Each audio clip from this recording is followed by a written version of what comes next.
We're here, and we are talking about The Dark Knight, a movie so awesome that it didn't even have Batman on the title. It's just called The Dark Knight.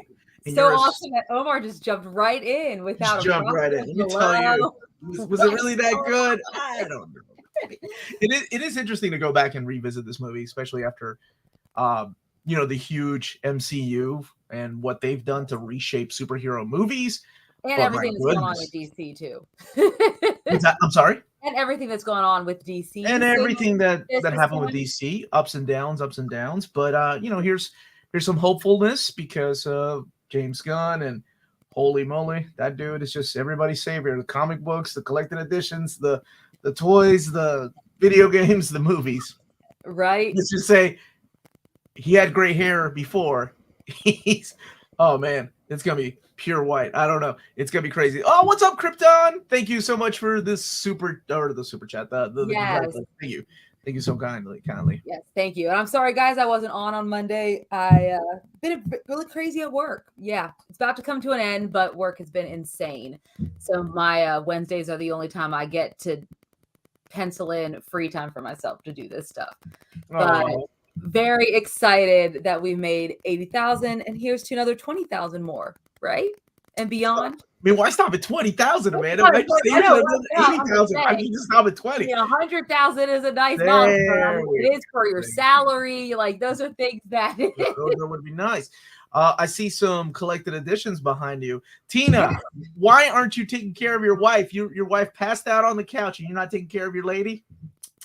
She did. She's not sick, Tina, is she? Or she's just sleeping? She's just drunk on margaritas, is what she said.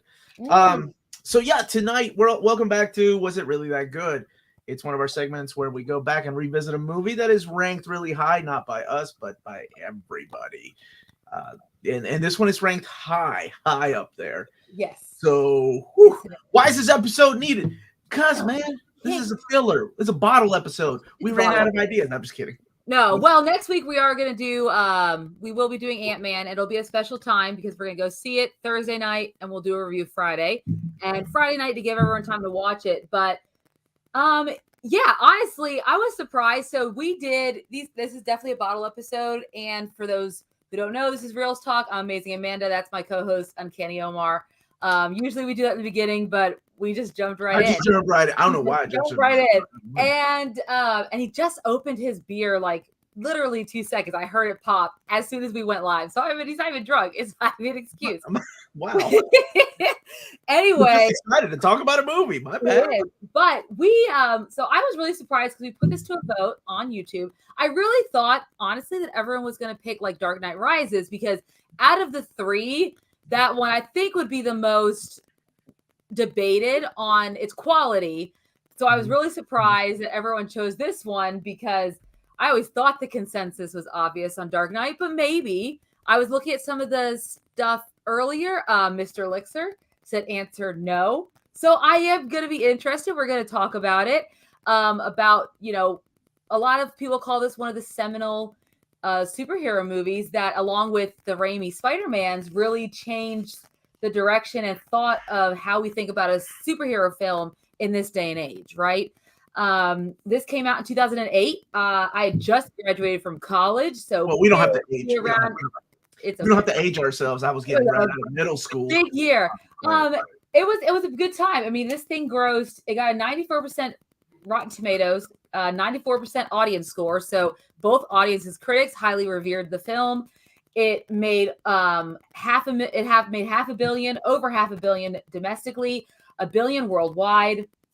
So this one really, it was a critical darling. It won an Oscar posthumously. Is that how you say that? After he passed away. And of course, it made a legend out of Heath Ledger. And it was a movie with a lot of, Nolan was, really in his game at this point. Aaron Eckhart had just come on the scene in 2005 with Thank You for Smoking, a great dark comedy if anyone hasn't seen it. And that really helped, catapult him to fame and put him in a lot of movies like this one, for instance.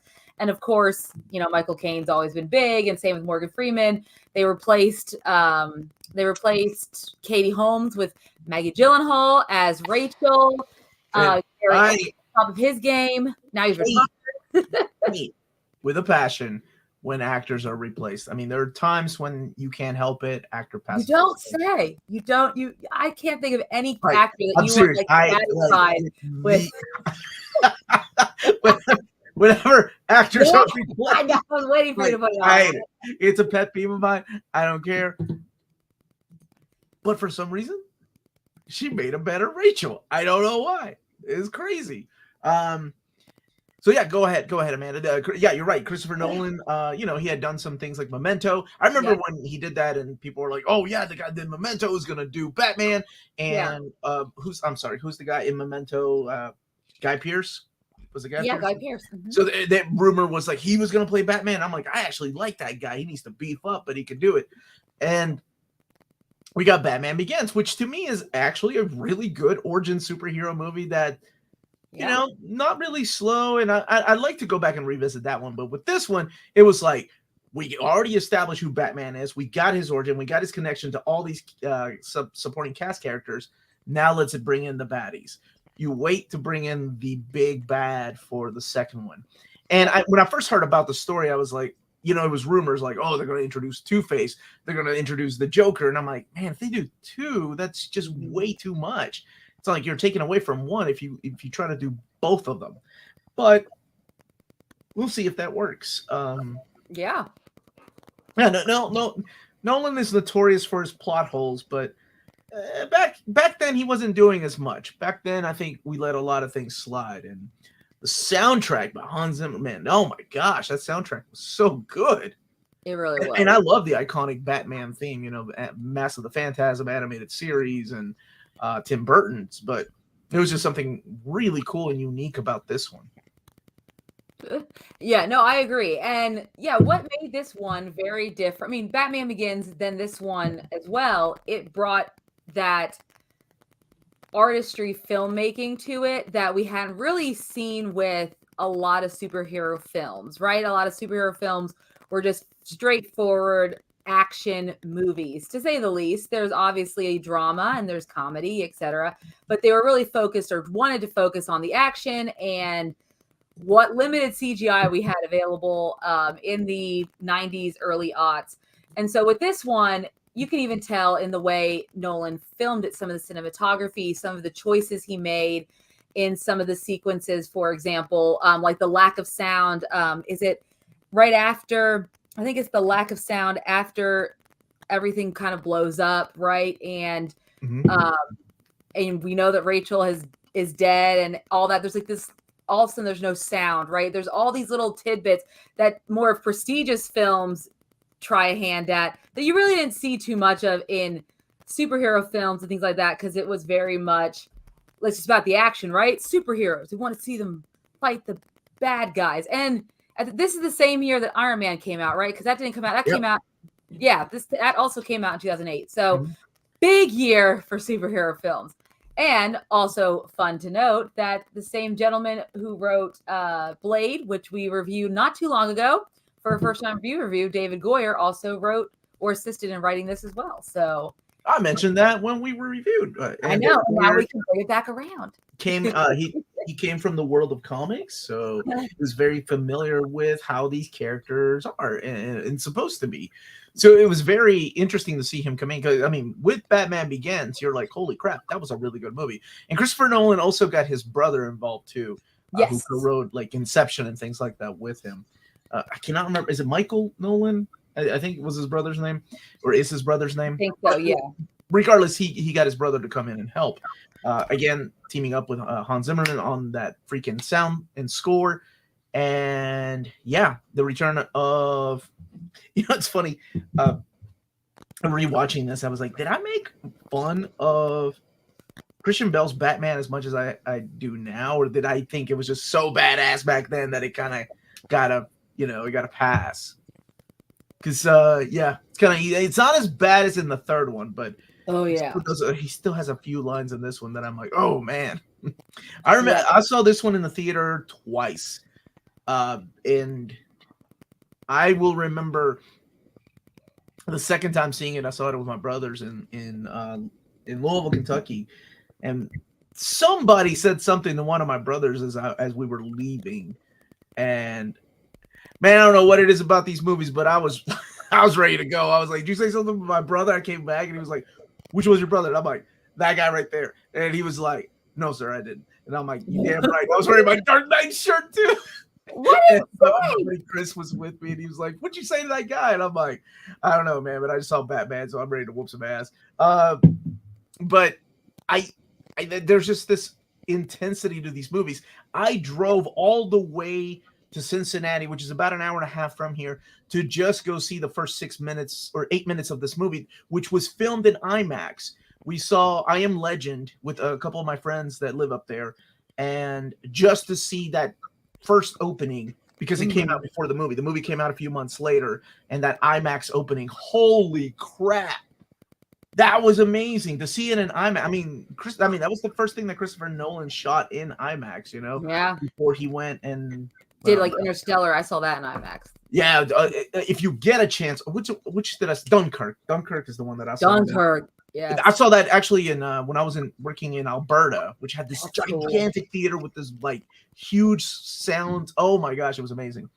So there were a lot of things that he was trying here. Long gone are the days of independent filmmaking, and hey, we got some money now. We've got some actors. We've got a big budget. Real actors. Let's go ahead and just blow up Gotham and bring in this this villain. So it was an interesting opening to see the Joker pretty much manipulate everybody that was into the heist, right? And eventually he's the one that drove away with the truck. And I'm like, could he really get away with that? But by the moment that he drives off with the school bus, I was like, "Oh, that's fantastic." He could totally get away with Yeah, I mean, and that's what really set this film apart from anything else we'd seen with the villains, except particularly with his villain, because that's how we start the film. The film doesn't start with Batman, right? Yeah. It starts with the villain. The villain's going across the building, exactly. Going into the bank. And yes, I was. We were in Chicago. I was with Melanie and a couple of my friends, and I noticed a truck with a crane, and I'm like, I know that's a camera. So I didn't know they were shooting Batman. So when we went, like, we saw people on top of a bridge. They were looking down, and we were like, "What are they doing?" They're like, "Oh, they're shooting some movie." And I see a van that says the GCPD. So I was like, "Oh my God, is that the Gotham Central Police Department? Is this Batman?" And then we see the scene where he's like driving the truck and he crashes through from the bridge and goes in that little tunnel. Yeah, so that's the scene we saw. Of course, there was no truck that crashed through any. We were up there. They just CG'd that in. I was like, that was awesome. That we saw a little bit of Batman. Yeah, we did just a little bit, and that's really cool. But yeah, so it starts really with our villain, and we get introduced to just how manipulative the Joker is, how how unpredictable he is, given how he kept telling all of his henchmen, like, kill this person when you get a chance so we can share the money, kill it, until it ends up he's the only one. And he doesn't even care about the money. We come to learn later on. Like chaos, and he doesn't like the kind of criminals that the mob bosses are. He thinks that Gotham is ready for a new kind of criminal, one that you cannot predict, like himself, and one that is in it just for the chaos and, like Alfred says, to watch the world burn, and really does believe that there is just the worst in humanity in everyone. But of course, our Gotham citizens towards the end of the film show him that no, not all people are inherently bad. There's a lot of great moral discussions. Absolutely. I mean, there's this whole yin and yang between Batman and the Joker. There's this whole upside down, super ego. Oh my gosh, there's so much about this movie. But the introduction to the Joker in this was such an awesome scene, because like when they casted Heath Ledger, I was like, oh gosh, because there was like the internet blew up with the picture. I believe it was Mark Hamill, and this is 2008, so there wasn't a lot of social media back then. There was some, MySpace maybe, but people were sharing this picture of Mark Hamill, Mark Hamill, and everybody was like losing their minds. They're like, they just cast it Mark Hamill is the Joker. This is perfect. And then no, and then we get a picture of Heath Ledger, and you know how people are. Oh, yes. The minute that somebody's cast like that, like the guy Robert Pattinson Bear. I cannot remember. Oh yeah, when he was cast as Batman, what picture did they show? They show the picture of the Twilight character, right? Because that's what you do. You immediately, take away everything about that guy as an actor, and they're like, no, we're typecasting this guy. This is who they cast as Batman. How dare they? Or same thing with Ben Affleck, honestly. Like they did it. They get the worst pictures of these people. The same thing happened to Heath Ledger. Like they got the worst picture of Heath Ledger, and they're like, this guy's playing the Joker. Well, let's be real. There was no bad picture of Heath Ledger. No. I mean, Heath Ledger as a romantic comedy lead. to a stereotypical man, there were bad pictures of Heath Ledger, right? Like, because he was in a lot of romantic comedies. He was a romantic lead. So those don't speak Joker to people, right? No, it does not. But it spoke to me. That's why I saw this film, was for Heath Ledger when it came out in 2008. I'm not even gonna lie. That's why I would see this. He didn't even look like Heath Ledger or act like his voice. But yeah. Oh, his voice. Yeah, he really does not like watching it again. And I watched it twice last night and today. So I watched it twice. And it is very easy to watch and just consume, even though, yes, it is dark. And it does have some great discussions about morality. And what's interesting is that you see the Batman, like Reeves Batman, you see what's his name's character, Paul Dano's character, kind of trying to do the same thing, like, aren't we alike? Don't you see how we're like Batman? And then he comes find out that him and Batman are not at all alike. I know we're not reviewing the Batman, but that was one of my biggest beefs about that movie is like, if the Riddler is such a smart character, why is he explaining the whole plan? And like Bane was a smarter character. Just, that's just my 2 cents, but I'm not going to go back to that movie yet. Let's just focus on this movie. So So, everybody was in love with Heath Ledger. To me, though, the guy that killed it was Aaron Eckhart. Oh, Eckhart, yeah. That guy made me believe. You know that line when he was like, I believe in Harvey Dent? Yeah. All that. Like, I genuinely did, because I was like, he's such a good guy. I know where this is going to go. I don't want it to go there because yes, there was that one trailer that kind of showed him sitting here. And you kind of see like maybe his face is burnt, but you wanted to believe they didn't put Two-Face in here because that would have been just too much. But they did. Oh, man. Yes. And no, I agree. I really loved Aaron Eckhart. I mean, he shows a lot of range. And I got to thinking about, where the heck is he now? I haven't really seen him in a lot of films, and it looks like he went down this, like, where he's doing those, not I would say made for TV, but streaming only, like, action films, which, I mean, he was so talented. I just wonder if they just couldn't find the right roles for him other than that. But that was one of the things that I did notice upon rewatch of the Batman.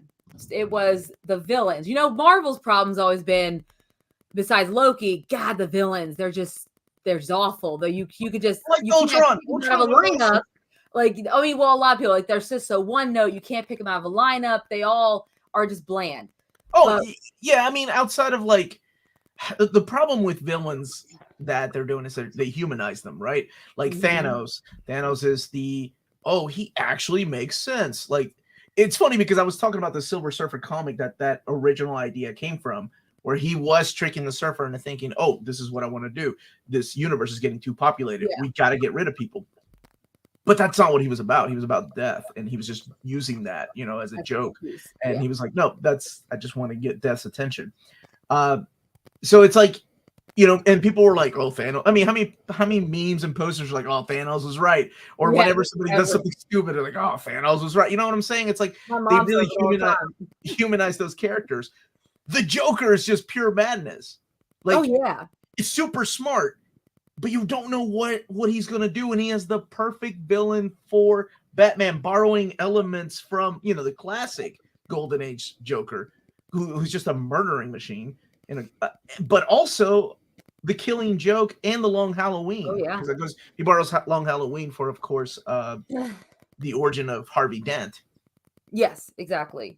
But no, you're right. But what's interesting, like, upon rewatching it, it's a Batman movie, but it's really about both the villains. And I know that Harvey Dent, he plays the good guy in the beginning and becomes the villain, but I noticed like anytime Bale's on the screen, it didn't resonate with me as much as Aaron Eckhart's performance, even as Harvey Dent is a good guy, and also obviously Heath Ledger. I thought everyone else was really strong, and he was a fine Batman. I was like, we were so overtaken. I was like, this is a Batman film, and Batman's kind of boring in it.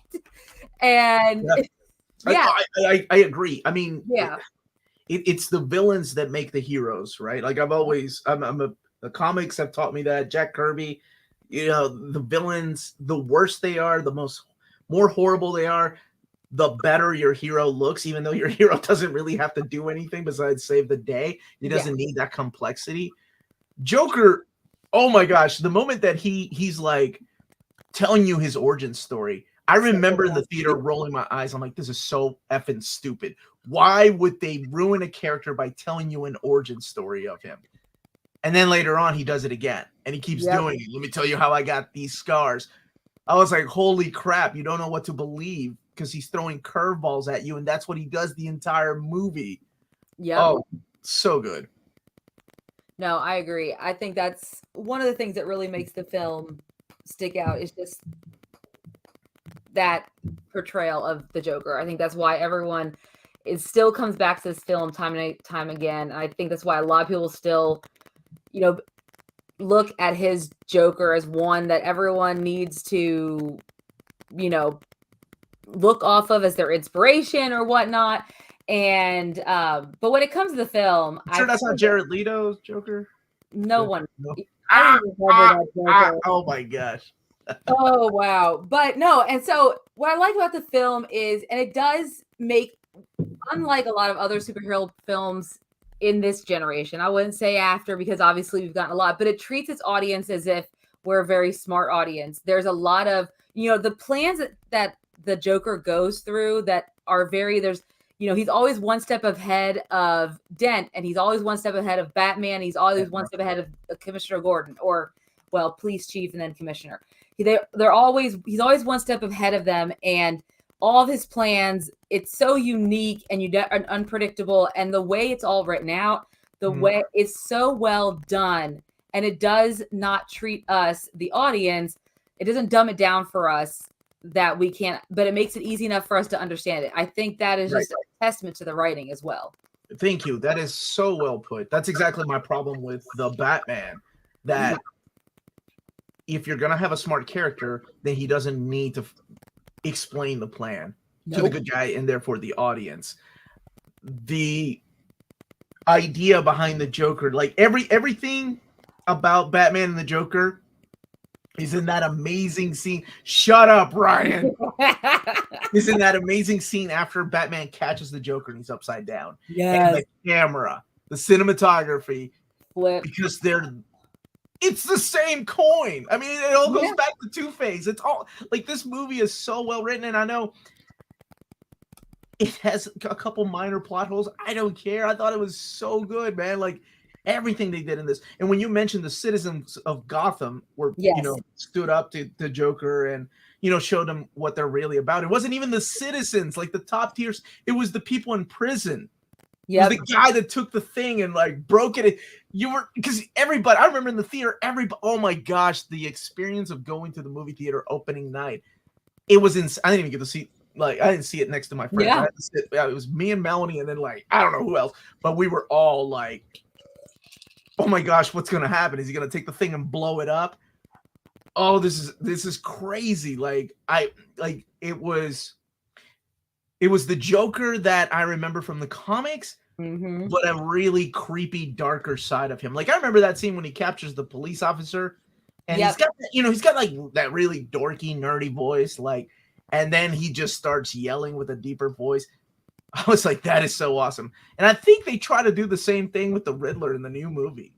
They try to give him that, exactly. And it's hard once you have a performance like Ledger's. It is like, how do you make even if it's something like the Riddler, Calendar Man, or whoever it's going to be, how do you make them unique and different without notes of that performance somehow layered in there at some point because it's become such a part of our culture, our pop culture. Not maybe even our regular culture, sadly. I don't know how I feel about that. But I think that's the big thing. Now, when we talk about plot holes, not to say plot holes, but I will notice there's one thing that I thought was There were a couple. There was just one. It wasn't a plot hole. It was an unnecessary plot device that I don't think we needed, and it was the character of Reese, that worked at Wayne Industries, who found out who Batman was, and then somehow later on he's the Joker. He wants to go on national TV, like that, and it never gets really resolved. I mean, I guess he doesn't get killed. I just felt bad for the Murcielago, the Lamborghini Murcielago that he's driving. And I'm sure that wasn't real, but you know what I'm saying? I was like, beautiful car. Can we not do that, please? Real. Yeah. Oh my gosh. Yeah, that was the only thing that really I was like, what? We could have. There could have been another way to do that entire scenario, so that Gordon could have found out that he had some shady cops without that guy. That was a weird plot point that never gets resolved. Because I don't even think it gets resolved in the third movie. Right? I love this part too. He's like, your theory's so stupid. Who's gonna believe it? Who's gonna believe it? Well, I do also love that when he also says to him, he's like, so Devo. It was your Devo. boss is a vigilante who attacks and kills, and you're gonna expose him? Good luck. Millionaire, multi-millionaire. Yeah, the man could hide your body and no one would ever find you. But good luck. You go expose his secret if that's what you think it is. Like I gotta give up to the writers. There are some really great lines in this. Yeah. In this one has a lot of great lines. Yeah, everyone has a moment to shine. I love the last part. Like when Dent turns. Well, when Dent turns, and then what ends up happening, and then when Batman saves Commissioner Gordon's kid, and then he starts running. And that very iconic music comes on, and Commissioner Gordon delivers the speech about what we need now. Yep. Wow, dude, it still hits. Like this movie still hits. And it is fun to go back and rewatch these movies. It's been a couple of years. The last time I rewatched it was with my oldest daughter. We went through all the superhero movies. So it was probably about 4 years ago. Wow. And like that brings back memories of me telling her, look, Batman doesn't kill and he doesn't use gun. He hates guns. Yep. And then I saw Batman versus Superman, where Batman's like gunning down all the dudes with his Batwing, and he's killing them. I remember the theater. This is the one that I got sick. I was like, God damn it, Affleck! I just told my daughter Batman doesn't use guns and he doesn't kill. And then here he is doing exactly that. Yeah, you know what's so funny? Because my mind, and I think my mind plays tricks on me, because it had been quite a few years since I've seen this, and I'd always thought he had killed the Joker at the end, but he didn't kill the Joker at the end. And I know, like, I was like, oh, maybe it's because in my mind, because Heath Ledger was gone, that he must have killed the Joker at the end. But no, I can't believe I didn't even think about that until I was watching it. I was expecting him to kill him, and I was like, oh, he didn't kill him. Why do I not remember that? But I think my mind was Two-Face that got killed. Yeah, Two-Face. Right. Yeah, which honestly, I mean, I know they didn't know that Heath Ledger, everything was going to happen with him. He's going to pass away. Right. Yeah, I thought Aaron Eckhart did a really great job. So it was sad to see that we weren't going to get any more Two-Face. I mean, I know that clearly wasn't Nolan's goal, but then again, he kept the Joker alive. So we don't know what Dark Knight Rises would have looked like. I think Rises had one scene that he left off, and that's the one at Arkham Asylum, where you do see the Joker's jail cell, and that's it. Okay, yeah, because you couldn't film. I mean, it would have been easy to recast, and you know how I feel about recasting, but it would have been really difficult to, recast as far as like the look, because he he had so much makeup, right? Yeah, it really looks like it. Yeah. So it would have been, that part would have been easy, but having that voice, and I don't know, it just would have been so different that I think they made the right decision, and just focus on the character of Bane instead of like bringing back the Joker. Yeah, we haven't talked about Michael Caine. Michael Caine, oh my gosh, his deliveries of all his every single line. Yeah, that man brings me to tears. Even in the third movie, it brings me to tears. Oh yeah, I'm like, I don't even like this dude movie. Michael Caine. I do like him in the third movie when he looks at and he sees that Bruce Wayne and what's her name are over there hanging out. Oh, yeah. Yeah, good. Were he's telling like his parents have failed you? I was like, oh my gosh. Michael Caine's a fantastic actor, far enough. Yeah, so even when he's playing Austin Powers' dad. I still love the first two. Yeah. I still love the first two. Yeah, and then of course Gary Oldman is fantastic in it as well, who's now retired. Yes, but absolutely fantastic. He's one of my favorite Jim Gordons, I think. You know, after he's had a lot of iterations of it. Yeah, he's a great actor. I mean, he's one of the he was one of the last few remaining character actors. He was great.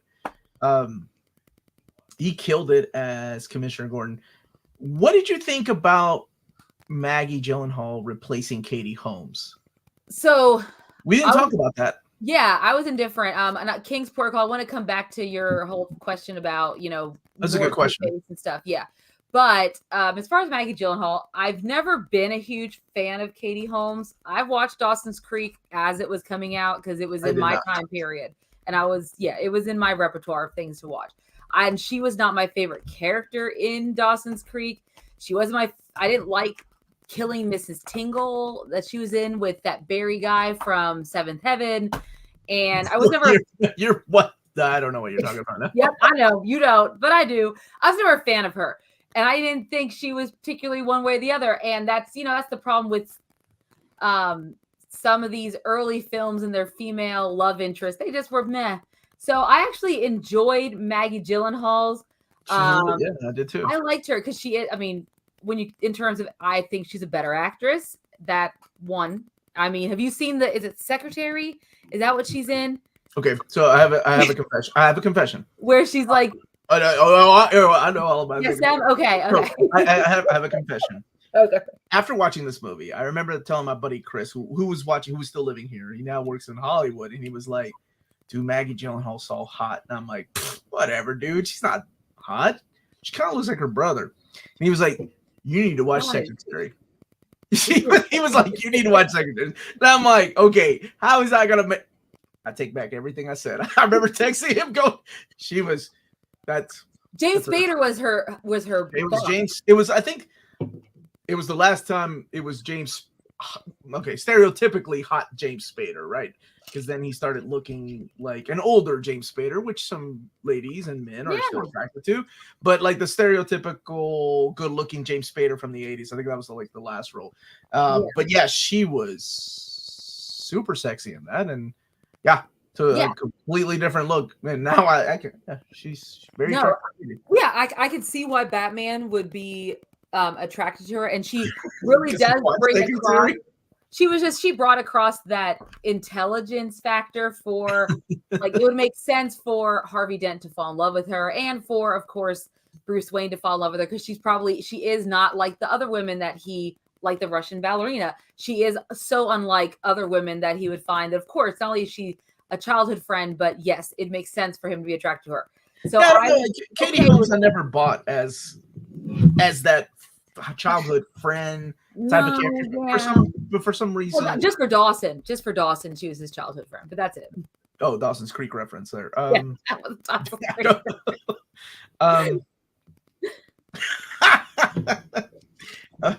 thought you meant something else, Roy. Okay. Oh yeah. But yes, so I like Maggie Gyllenhaal. I agree. You said that you were okay with the recasting. I like the recasting as well. Yeah, I was fine with it. You weren't a fan of the fight sequences? My wife, who has a 4th degree black belt, always complains about fighting sequences, and she complained about the Batman because a couple of things, and I've noticed it too. What they do is they zoom in and zoom out, and it's kind of hard to follow a fight. Like Affleck's Batman in the Superman versus Batman. That scene where he's like beating the crap out of the dudes that are holding him hostage. He's like breaking tables with them. The way that's shot, it's such a far away shot that you can follow it. In this, what Nolan likes to do is kind of do close-up shots and then zoom out. and it's a little hard to follow. And then of course the lighting and but I didn't have a problem with it. She did. So you're not the only one, brother. But to get back to King's Portugal, so that was the issue. Like one of the issues I had with them. I know they didn't know that they weren't going to get the Joker anymore. But why did you have to kill off Two-Face? Because I feel like the ending for Batman to become like, you know, I feel like vigilante, a guy that's against the law. Somebody needs to take the fall, right? And something needed to happen. Exactly. But I feel like we could have gotten more of Harvey Dent. And I would have liked to see that in that third movie. And so I think that's where I was like, well, that might have been a misstep. I really would have liked to see more of Aaron Eckhart in, because we got to see so much of the good. We didn't get to see him really, you know, bust his chops, like really just lick his chops and get really bad. He could have I mean, I would have liked to see what a Harvey Dent would have looked like now. Oh yeah, that's the I will say that's the downside to this movie for me, is that unfortunately, because you're focusing on two big characters, it takes away from one. And it's not a bad thing to say. It's just it says a lot about your movie that I want more of the character that you created. And I want to see where he goes. And I want you to explore more.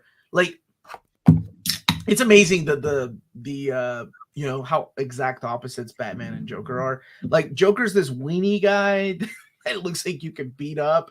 Yeah. And Batman's all buff, you know, so like they never really go head to head, like except like during the interrogation scene where he's just beating the crap out of the Joker. He even says nothing you can do will threaten me, because he's not. Yeah, he tells Batman that. It's just crazy. But yeah, because I would imagine if they had kept him alive, it would have been cool to see the third movie, which I'm assuming Nolan. I didn't look this up, but I don't know if he had always planned on being just a trilogy. I imagine they did, because remember, Spider-Man 3 he didn't want to do this one. Yeah, but when what's his name, David Goyer came on and was like, we have to make it a trilogy. Let's just wrap it up. And he was like, okay, let's do it. He came out with it. He had a good, but I could have seen, like, it would have been really cool to see Batman then. We already had two villains introduced. We already saw Scarecrow again in this one too. He probably was which I'm a favorite. Hold on, favorite Jennifer Love Hewitt movie. Tropic Thunder. What's yours? Oh, when she shows. Yeah, that's right. Fair, yes, it is. The man asked favorite Jennifer Love Hewitt movie. You didn't ask. It was up at the end with Jay Baruchel's character. You damn right. Okay. I love that movie. I do love that movie. No, go ahead. What's my favorite? Can't Hardly Wait. Why? Because it's like the quintessential. That is a millennial teen movie. Yeah. Her name is Amanda, and very few main characters were named Amanda at the time, so I was very excited about that. And Ethan Embry, I liked him. He's cute. Seth Green was in it. I mean, why? Like all the people. The girl from actually, like a lot of 6 Feet Under. Lauren,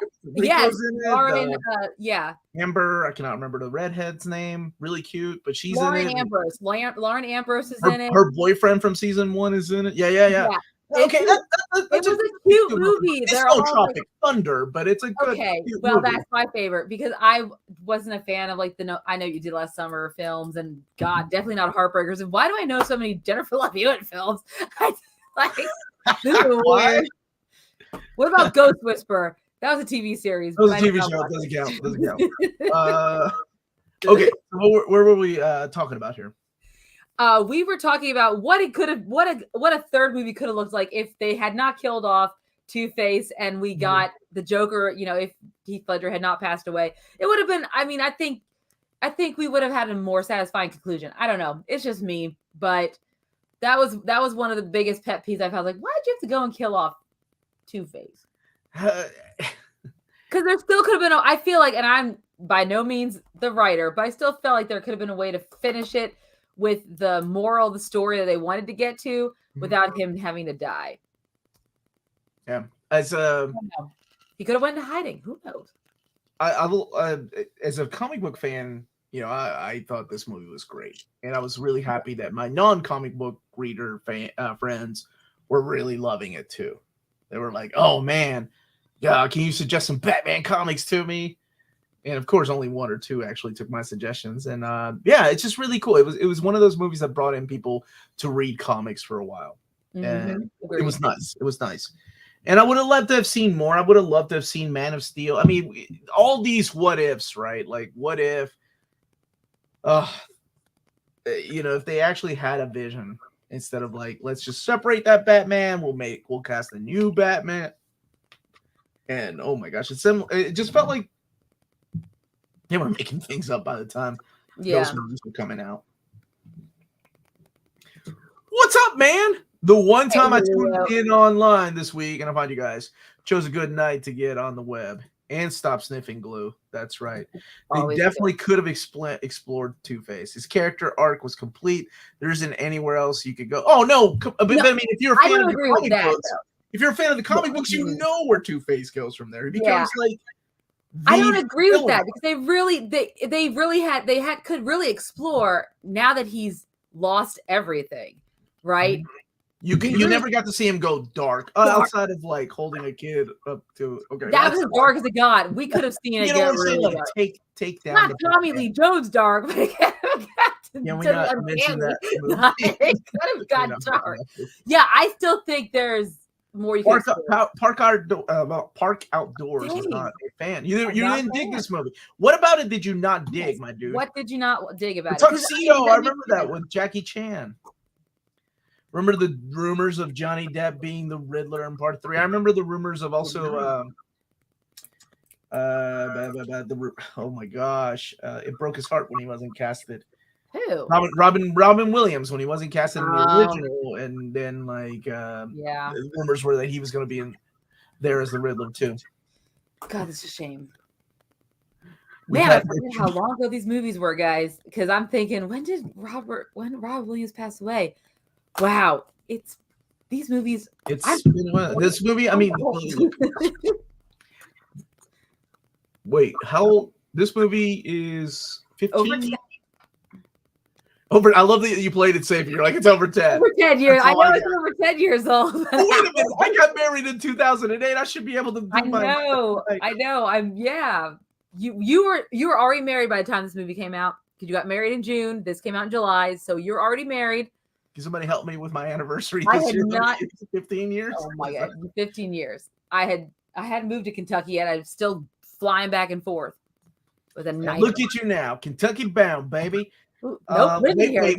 What movie was Jennifer Love Hewitt running on a treadmill? Is it on IMDb? Can I rent a copy? Isn't it on Heartbreakers? Because her and Susan Sarandon was Lacey Fuentes. What's her name? Was it Susan? No, who was her mom?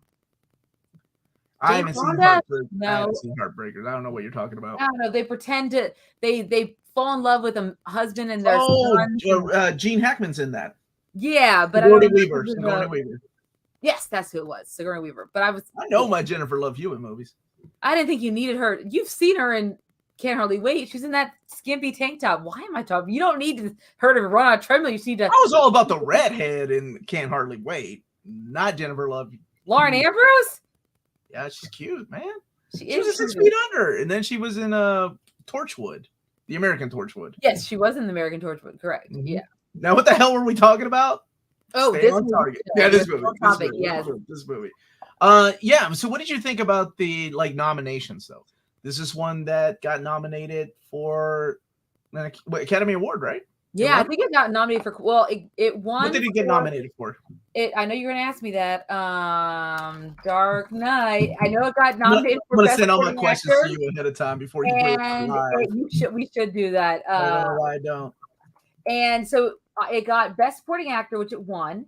It was nominated for Best Sound Editing, Visual Effects, Cinematography, Production Design, Makeup and Styling, Hairstyling, Sound Mixing, and Best Film Editing, which I don't know too many other superhero films have been nominated for that many. Obviously, Black Panther was nominated for Best Picture at one point.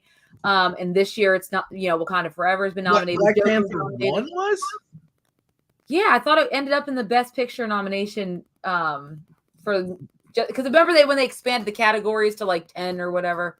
Okay. I'm pretty sure it got So it won for sound editing, which remember I mentioned sound in my review of it. I talked about the use of sound or lack of sound, and then performance by a supporting actor in a lead role. So yeah, but everything else was a nominee, and I think it's what I mean. I'm looking. I need to look back at what else was nominated around that time, 2008. Besides Iron Man, it's something I think of. I don't think Iron Man got nominated. No. Okay, thank you for the super chat, my brother. From King Sport Cal, TDK, Dark Knight made all my normie friends come to me about comics. Don't you feel like not the librarian? I'm trying to think of the character like Oracle. I turned some lady friends on the comics like Fables because of TDK. They also asked me about X-Men. Now that's where it's at, awesome. Man. That's when you win right there. It won 2 Oscars. So what did it win for then? Omar looking like the cool. Oh yeah. Are we talking about Dark Knight? This Batman Kills, just saying. Well, he didn't purposely beat what's his name to death. It's a little different, right? Than shooting down villains. Wait, were you asking me what I just told you? What 2 Oscars they won for? Sound editing and supporting actor? I was listening. Black Panther actually. So Black Panther was nominated for 7. Wow, 7. Did it win any of it? No, they won costume design, original score. We watched this together, and production design. Wakanda Forever did? No, No, that was the first. That's the first one. Wakanda Forever has 5. I took offense when Joker kills a dude named Brian. I would too. I remember when Howard Stern used to go around claiming at one point he was up for the role of the Sky. I remember that too, William. He killed Two-Face? I just watched it. I don't think he killed Two-Face, right? No, he did kill Two-Face. Okay, he killed Two-Face. That was the whole. But it was unintentional. They didn't have to kill him. That's the thing. They could have kept to his moral code, and he didn't have to kill him because they could have used him for other. Batman killed it in the Oscars. Oh yeah. What's up? All right. What else did you want to talk about? We talked about Maggie Gyllenhaal and Secretary. We talked about Can't Hardly Wait. We talked about Jennifer Love Hewitt running on some treadmill and Tropic Thunder. Anything else left to say about this movie? About this movie? Let's just not about this movie. None of that is about the movie. I think I counted 5 things, even though I only named 4 things. That's when you know I've had too much to drink. I'm over here like, all right. Yeah. Anybody that has seen this movie? No, let's just rate it. What would you give this out of 10? Ladies first, Amanda. 9.5. It was a great movie. No, this is 10, dude. This was a 10. If you're gonna say 10 for anything, this is the movie. Okay, they could have kept what's his name alive. They could have. Okay. Thank you so much, my brother Bert. TDK shows Polka Dot Man getting arrested. True. Yes, he's in there. He is. Who's also in the MCU. Who's a big horror fan too, because he was in the. Maybe he'll be in this one. I actually like that guy. Listening to his commentary, he was in the What We Do in the Shadows. He was in the 3rd documentary about horror movies that just came out on Shudder. It's 5 hours long, and I freaking watched it. I love it. Goodness, it's the 3rd one. In Search of Darkness 3. Oh my gosh! If you like horror movies even a little bit, you need to watch In Search of Darkness. All 3 of them. Was that good? Yes. All right. Let's see what would everybody else give it? 6 out of 10. 6 out of 10. Because it's Batman movie. Woo! Come on now. Wow. Okay. Let's see. What else we got? My wife has a 4th degree black belt in Kempo. It don't mean she can beat me up though. This is a 10 for me. It's an 11. 10 out of 10 disappearing. Want to see a magic trick? You're all, man, come on. That's such a good, iconic moment. People love that. That is an iconic, yes. Of course we do. 8.5, 10 out of 10, 7 out of 10 Batman movie. I don't know what to do with Roy's score. 11, 10, 9.5, and 9.5, and 11 from Rafael Miranda. 11, 9.5. Saw it 4 times when it came out. What would you rate this, brother, out of 10? I'd give it a 9. My favorite comic film besides Watchmen. See, people give Watchmen a lot of crap, and I think, to me, Watchmen was just as good as you can do with that type of story. I mean, where else can you go in a movie? I didn't mind Watchmen that much. Swear to me. Where is she? Oh my god. That's the closest they ever get to a Martha. 10. This movie's a 7 out of 10. All right. I am surprised. Okay, Roy, stop it. Stop it with your here we go. TK redefined what a comic book films could be, and then MCU undid a lot of that. Wait a minute. Have you seen Love and Thunder, though? Come on now, Comics Coda. Come on now. I don't like Love and Thunder, to clarify for anybody new here. 7 out of 10. Roy's not enough. Zack Snyder. We already know, man. Zack Snyder's going to direct The Authority, and you're going to get Ben Affleck. Ben Affleck's going to be the Midnighter, and Apollo's going to be Henry Cavill. 9. What's up, dude? Ray, how are you, brother? I gave Amanda her Christmas gift. Hey, Raymond. Yes, thank you for my Christmas gift. Where are they, dude? When the Joker tricks him about the warehouse that they're in, he's like, "I'm in the damn warehouse." Oh man. 10 hands down. Batman lisp ruined it. Do you have a lisp? I didn't notice a lisp. I don't know, but if you ever just want to, watch him in his early days, just watch Newsies, man. That always brings a smile to my face. If you want to see some Christian Bale before he was Christian Bale, watch. Oh man, you got to go back to Empire of the Sun. I love that movie. But he had to sing in Empire of the Sun. He has to sing and dance in Newsies. He was a little boy that was like running around, lost, looking for his parents. It was great. True, but it's something to behold. I did. God, how old is Empire? Watch Newsies. I think I watched that with Tommy. I did at 10 out of 10.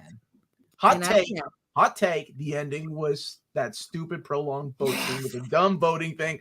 I kind of dug it because it built the intensity of the scene. I like that. We don't have a lot of movies like that these days. I feel like we live in a world where movies are just rushed because we live on social media. We live on our phones. So I don't mind things taking too long. I'm okay with that. I just watched a boring ass movie. What was it? Tar. Oh my God. It's English patient boring. And I loved it. It was great. But I haven't watched that yet. But it's supposed to be the best. I'm warning you ahead of time. It's a boring ass movie. Well, might win the Oscars. I have to watch it. It's phenomenal. Like, it's my type of movie. It's boring as hell, but I loved it. It's a good social commentary too on what's happening in society.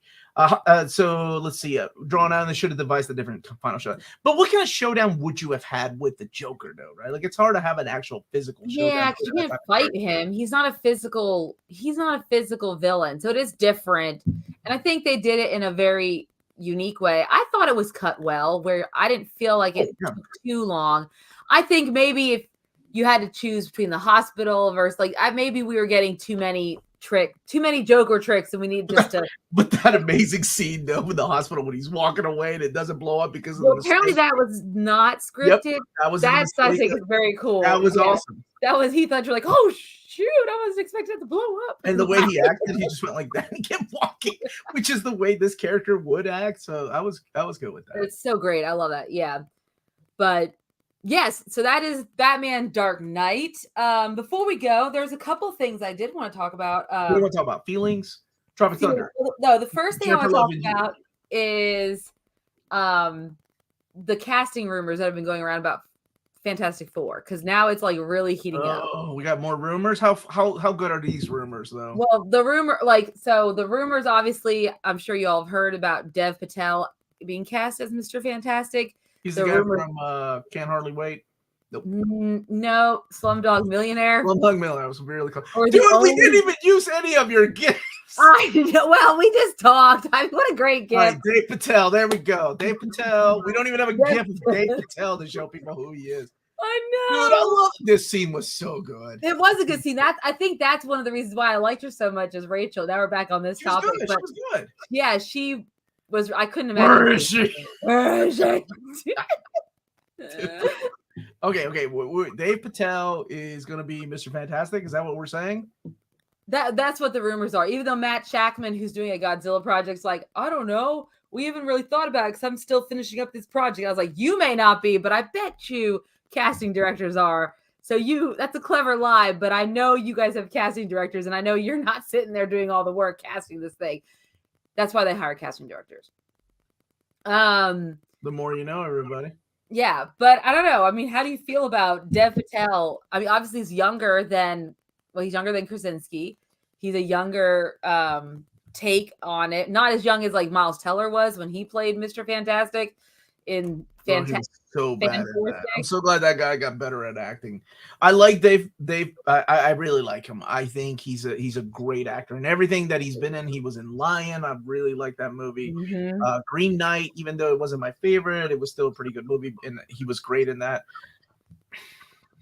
And I don't know. I'm trying to keep an open mind with these superheroes, right? Like there's this whole thing about like people, upset about the race swapping going on, and I wonder, how much of that is pandering. Like, are studios really casting the best actor, or are they casting somebody that's a minority for the sake of piecing to a certain audience and saying, hey, look, we're open minded. So to me, I'm like, I don't know. It's kind of hard to tell these days. Yeah, it's hard to tell. I want them to be authentic. I want them to actually cast the right person for the job that can sign an 8-year contract, or 8-movie deal contract, and doesn't get away. Theoretically, he could, because he's at that stage where he's not like a highly sought after. Like, he's going to be booked for like long years out with other stuff going on. He does kind of indie projects and things like that, right? That's where his niche has been. Are you talking about Dave Patel? Yeah, Dev Patel. Yeah, he does more like niche stuff. Oh, okay. Yeah, he's not like doing major motion pictures or part, like, you know what I mean? Why'd you sound like Batman when you said that? I don't know. With the exception of being the only bright spot in the worst movie ever filmed, and that was you're talking about M. Night Shyamalan. Oh yes, he was an okay Zuko, and he was the bright spot for me in an otherwise. Well, you all know how I feel about that movie. I'm sure Omar has that. How is it that you feel about that? Except for the fact he's in a bad, terrible, bad movie. Oh, I think I was talking about him in that. Yeah, you were talking about him in that movie. Holy crap! Well, talk about going meta. That's that's really meta, because I was like, except that he's in, and I was talking about Dev Patel. I think he's a fantastic actor. To me, he's good to look at. I think he could probably get physical for the role. I mean, these days, who can't with the right training? And as long as they don't take any steroids, like you're not taking steroids. What's that dude's name? Yeah, then I think he could do it. I'm not averse to it. I do worry that John Krasinski has a lot of other stuff going on, and they race swap Nick Fury. You're absolutely right. You know what's funny? I make the same comment about that. I'm like, why is it Nick Fury gets forget that he was because it's Samuel L. Jackson, or because they did it in the Ultimates first in the year 2000. Yeah. I don't know, honestly. Yes. Exactly. What's up, Carl Davis? Amanda's Batman voice. Have you seen Velma? I'm still watching it. He watches it. I need to see how it ends. They just. I don't care if I hope I'm not spoiling. I hope you guys. Oh, I guarantee hardly anyone here cares about. I think we're on episode I'm on episode 6, maybe 7, and they're finally bringing they probably brought in the word Scooby-Doo somehow. It's not about a dog, and they finally brought the 4 of them together. Right.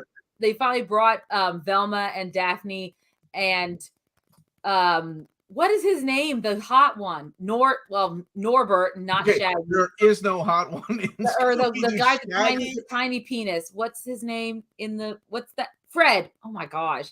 Yeah, they finally brought them all together. So now it's looking like the Mystery Inc. crew. What are you watching when you call the tiny penis hot one? Because he has a tiny penis in Velma. That's why. I haven't seen that, dude. I don't know what you're talking about. The whole thing. Apparently, he never hit puberty. I don't understand. It's a very, very strange. You're the one that watches it. Well, because at this point, I feel like I just watch it so I understand everything that's going on besides the hate for it. I feel like the reason why it's being watched so much is because people literally hate watch it. That's why if people aren't careful, it's going to get a second season. I watched one episode, and it's not my type of comedy. I did laugh at one joke out loud. I wanted to watch the second one, but my brother was like, no. And I'm like, come on, man, let's just watch and see how bad it can't get any worse than this first episode.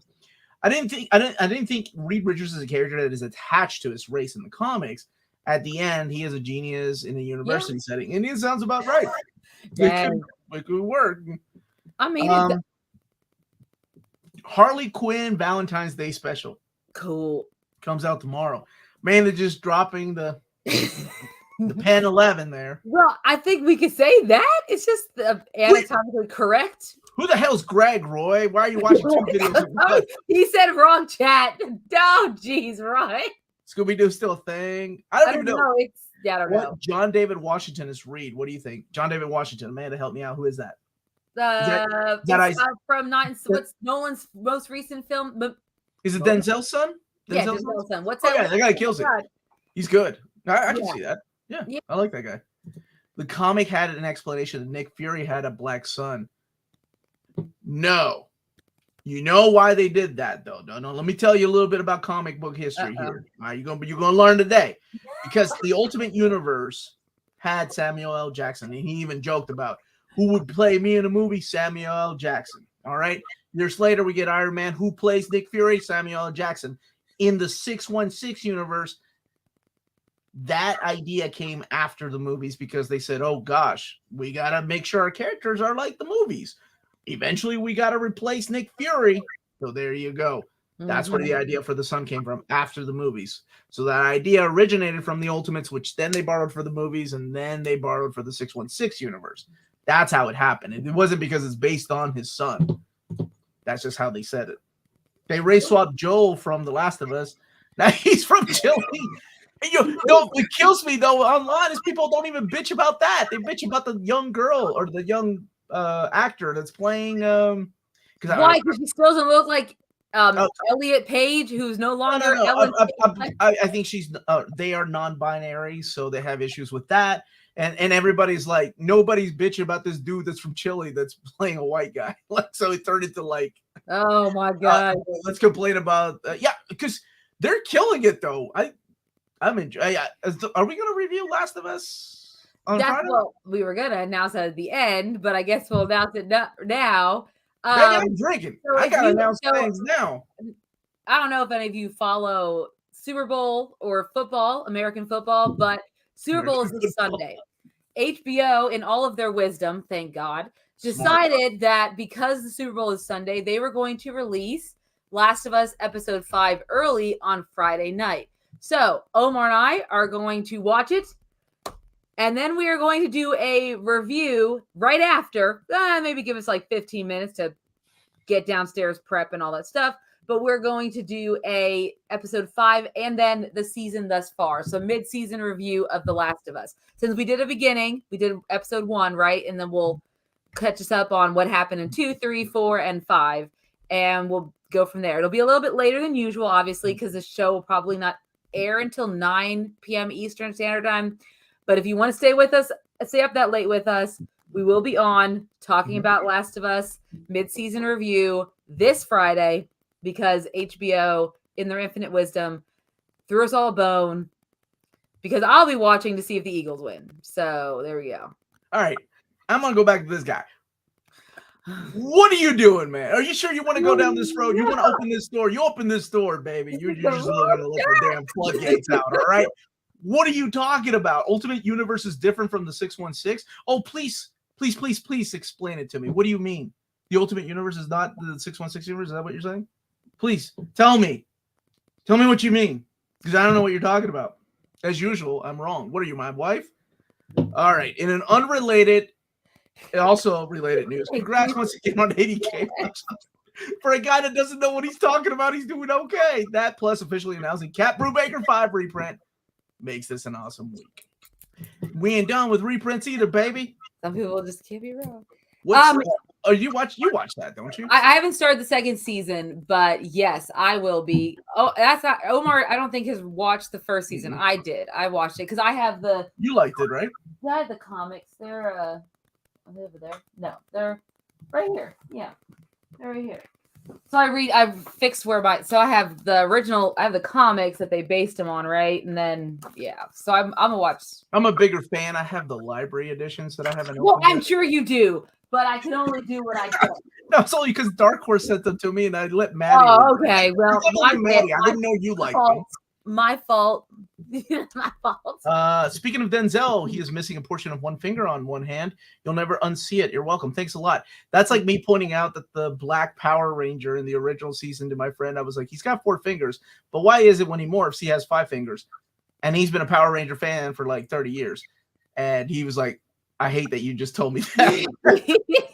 In an unrelated, but also, I think We just did that I don't one. play video games and I don't like football, but I'll be checking them trailers. My dude. Miles Teller and his wife will be in a Budweiser trailer. Apparently, it's very cute. I don't know why. Okay. I was thinking a superhero trailer would be playing. I think one got announced, right? Like the Thunderbolts or something's going to take a special spot. I don't know, but that'd be awesome if it was. I'll look it up. It's part of, okay, so my buddy Project Viking here is talking about how Samuel L. Jackson took an actions lawsuit for likeness. You know about that, right? Yeah. But it's part of how he was cast for the MCU back when how do you pronounce that man's last name? Jon Favreau. And Feige were looking to team up Stark with Parker. X-Men, Doctor Strange, alternate stinger for Iron Man. Man is an Eagle gal. Heck yeah, let's go Birds. Flash is going to premiere. Flash. Okay. Yeah, I'm still excited about that. Apparently. The Ultimate Universe runs in the G. Yeah, of course. 2 if Peter Tomasi gets his way. How many more reprints do we have to announce? 3. And then we can go and vote for more. Oh no, here we go. I want to see that guy's wall. Which guy? That guy? Me? Whose wall? Amanda's wall. Fox Machina Comics are the stories told pre-stream. Mm-hmm. Still bangers. Looking forward to volume 4. I hear they have a Super Bowl just so they have something to play between commercials. I'll watch the commercials, but I usually watch them afterwards. After, like, when they're online. Yeah, Super Bowl finally get the trailer for The Flash. Yes, that's right. And I can't believe we're actually getting it. But, I mean, James Gunn said that's what's going to reboot the universe, right? Yeah, that's what he said in that little video he posted on Instagram. So we talked about it last week. Speaking of fingers, lovely Bond girl Gemma, is that how you pronounce her name? Gemma Arterton was born with 6 fingers on each hand. You're welcome. Oxby Pete, quit telling us things that I don't need to see. I'm shocked the Flash is actually coming out. Well, I mean, if it's a part of what James Gunn is doing and they're doing a lot of reshooting, hell yeah. I'm all for it. Let it come out. Let people get paid. If you refresh YouTube on Sunday, you can watch all the new trailers without having to turn the game off. That's what's up. I use your reading orders regularly, but need a comprehensive Infinite Frontier present order. Oh my gosh, I need to catch up on those.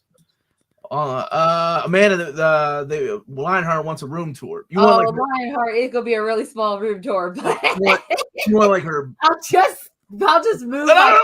Save it. Save the money shot. Look, Lionheart. You want bedroom, bathroom, and kitchen? What do you want? What room do you want, Lionheart? That requires a Patreon. Whoa, easy now. Kick Henry out, but keep Ezra in. Well, remember, like James Gunn said that he never fired him because they never renewed his contract. Nice loophole. I don't know if that's true or not. I don't think that Ezra will be in it for the long haul, guys. They will not be in it for the long haul. This is their final film. That's in my mind. That's what's happening. A man can do a lot with 12 fingers. Here's the question, though. He was talking about lovely Bond girl. So you're saying a man can do a lot with her 12 fingers? Because now I'm really curious. That is weird. We're going with that. Some people in my family was born with 11 or 12 fingers. That's awesome. Wow. Let's talk about James Gunn being the saving grace for DC collected editions that he said he talked to DC about getting out of print stuff. Yeah, including Supergirl. Omar, don't you forget about that. It's coming, baby. It's coming. I promise you. Amazon. OnlyFans room tour. Ezra be gone. This will be it, though, right? A woman with 6 fingers on one hand. Do you pay 6 fingers? Neil Adams was right. Hey, you remember that panel? You remember that panel? Oh my gosh. Was there anything else we were going to talk about besides our schedule, which you just said? Well, our schedule, yeah. And then next week, so this Friday, after the Last of Us premieres, we'll put out more details on social media. But let's say, for the sake of a time, around 10:15, 10:30 Eastern Standard Time. Because it's an hour long, right? Yeah. We'll do a Last of Us mid-season review. Next week, Wednesday, we'll probably do. Yeah, what do you want to do Wednesday?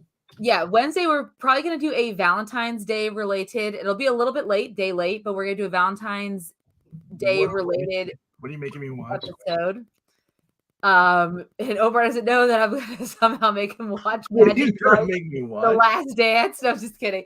And then Friday, we are going to do a review of Ant-Man and the Wasp: Quantumanium. Yes, we are going to go that's see what it on I'm Thursday night because we are super pumped. And some of the first reactions, sound pretty good. But then again, they said the same thing about Thor: Love and Thunder. And so Oh, no! I don't want to know any reactions. I'm good with Yeah. that. Thank you for the super chat, brother. Are you guys excited for Ant-Man 3? Oh yeah, I'm excited. Yeah. I'm just ready to go back to the movies, man. Looks like someone has not read Battle Scars, where it is the 616. Not talking about Miller's Ultimate Universe. Here's a question for you: when did Battle Scars 1 come out? Did it come out in 2000 or did it come out in 2000 post Iron Man when Samuel L. Jackson was already playing Nick Fury? Because if it came out in 2012, then I believe you owe the Uncanny Omar an apology. But if it came out before 2008, then I owe you, and I bow to you, good sir. But that's all I will say. Harley Quinn Valentine's Day special. Is that a thing? All Spider-Man gifts? Girlfriends. Yes, Battle Scars came out in 2011, didn't it? I think so. I know it's after. Yeah, they made a big deal about the appearance of the Ultimates Nick Fury was like 2001. 2000. Yeah. So I would say I'm not good at dates, but I would say I'm not good at math. We've talked about how Iron Man came out in 2008 too. That we know. So okay. Then we watch a superhero movie. Shonda Suk. I wish you live closer, man. I'll take live closer. I take you to movies, man. Valentine's Day is my birthday. Oh, well, happy early birthday. Oh man, thank you. We will be doing it the day after. Yeah, because Valentine's Day is on Tuesday, isn't it? Wait, was it Battle Scars featured Coulson? It was after the MCU. Don't say that too loud because I don't like being right. Top 5 romantic couples in comics. Now, see, there we go. Yeah. Nightwing and Batman. It might be comic movies though, because movies. Oh yeah, but that is keep it in the movie. Yeah. Right, that's a good idea. Do you have an idea of what you want to do? I think that is what we were gonna do. Did you announce that? Superhero relationships in comic book films. Okay, or TV shows or films. It's your baby. I'm just here. Well, no, that's what it was gonna be.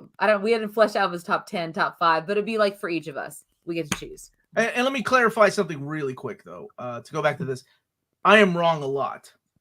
A lot. Ask my wife. Ask my family. So it's okay to correct me. But I think I'm right about that one. Let's see here. Any word on Injustice Omnibus Volume 3? No word yet. Maybe in the next catalog. Here's hoping, and thank you so much for the super chat, man. Batman. There you go. Yeah.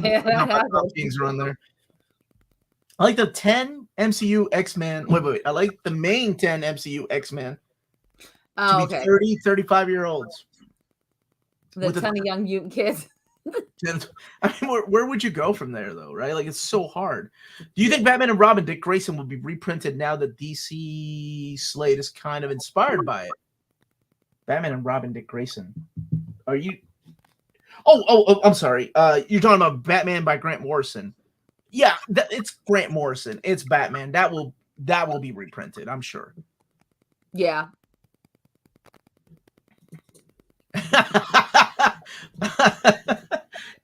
Those who follow Omni lore know Omar is sometimes intentionally wrong to preserve his marriage. It's what you do, man. It's what you do. My girlfriend once told me you can either be right or you can be happy. Turns out I'm wrong all the time. That's right, baby. Who would you pick as your new Wolverine? Didn't we do it? Yeah. A homeless guy from Amsterdam is what I said, because I don't want no big names. I don't want no Harry Potter. I don't want no dude. Who was that Kingsman dude? I don't want none of them. Yeah, I want a no name that they can sign on and that can act. Give me somebody from Broadway. Give me somebody that can act and can make them act, and don't make them some young. Yeah, you've got to make it. It'll be hard, especially with Hugh Jackman coming back. You realize it's when you say like a homeless guy off the streets. Knowing now that I know like Barry Keoghan's like backstory, damn Omar, like that. He was like a kid like from foster home, and now he's like nominated for an Oscar, and I'm like, I mean, yeah, he was Druig, and everyone hates Druig.